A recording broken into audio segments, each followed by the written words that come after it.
আবাদি, এই যে আমি এখানে দাঁড়ায় তাদের পক্ষে কথা বলতেছি, আমাকেও বলবে আবাদি। ভাই আবাদি কারা? যারা তো চাষ করে খায় তারাই তো আবাদি।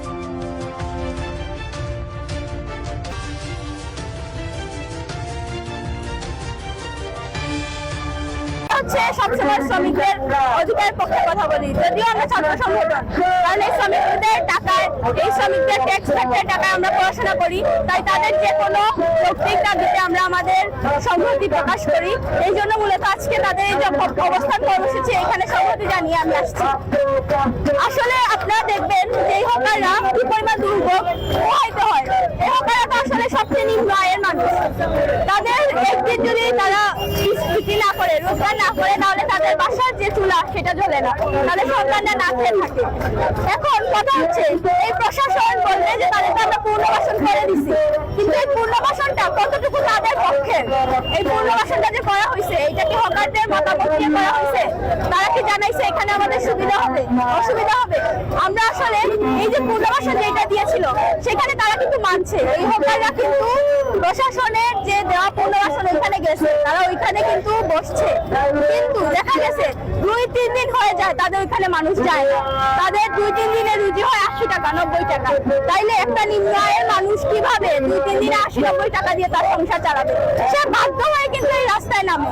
কিন্তু এই প্রশাসন তাদেরকে উচ্ছেদের নাম করে তাদের যে ক্ষুদ্র পুঁজিগুলো আছে কিভাবে ধ্বংস করে, এটা আপনি দেখতেছেন, আমরা দেখতেছি। আমাদের দুঃখ লাগে, কিন্তু এসে নিচে বসে যে প্রশাসন এই রাস্তা চালায়, তাদেরকে আমরা আমাদের সেবার জন্য বসাইছি, এই শ্রমিকদের সেবার জন্য বসাইছি, তারাই শ্রমিকদের পেটে লাথি মারতে দুবার ভাবে না। তাই আজকে তারা যে অবস্থান কর্মসূচি নিয়েছে, এটা আমি মনে করি খুব যৌক্তিক। এই জন্য আজকে আমি এখানে সংহতি প্রকাশ করেছি। এমনকি তাদেরকে জরিমানাও দেওয়া হয়। মানে এই যে জরিমানা গুলা, ধরেন 1000 টাকা তারা দিনে বিক্রি করলো, এর মধ্যে 500 টাকা জরিমানা দিতে দিবে। এটা কিভাবে 5000 পর্যন্ত তাদের যে জরিমানা নেয়? এটা আসলে আমাদের উচিত যে যেহেতু আমরা এখানকার জনগণ, তাদের একটু মানবিক দিকটা বিচার করা। মানে এদের তো কোথাও যাওয়ার জায়গা নাই, এরা তো আমার দেশেরই শ্রমিক, আমার দেশের নাগরিক। এরা যদি না খেয়ে থাকে তাইলে আমরা কিসের সভ্যতা সৃষ্টি করতেছি? কিসের সুস্থ রাষ্ট্র, সুন্দর সিলেট কি বলি আমরা? সারা দেশে যে পরিমাণ হকার উচ্ছেদের নামে যে নাটক করা হয়, তাদের যে পরিকল্পিতভাবে তাদের মতামত না নিয়ে, কোনো পুনর্বাসন না দিয়ে তাদের যে পরিমাণ হেনস্থা করা হয়, এটার বিপক্ষে আমি চাই এই প্রশাসন যেন তাদের সাথে বসে তাদের অসুবিধাগুলো শুনে, এবং জনগণ এবং হকারদের যাতে কোনো ধরনের দুর্ভোগ না হয়, যাতে এই দেশের জনগণ, এই সিলেট নগরী যে জনগণ সুন্দর একটা সিলেট নগরী চায়, এটাও যাতে বাস্তবায়িত হয়।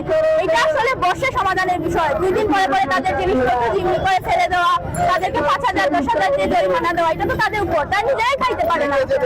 আবাদি, এই যে আমি এখানে দাঁড়ায় তাদের পক্ষে কথা বলতেছি, আমাকেও বলবে আবাদি।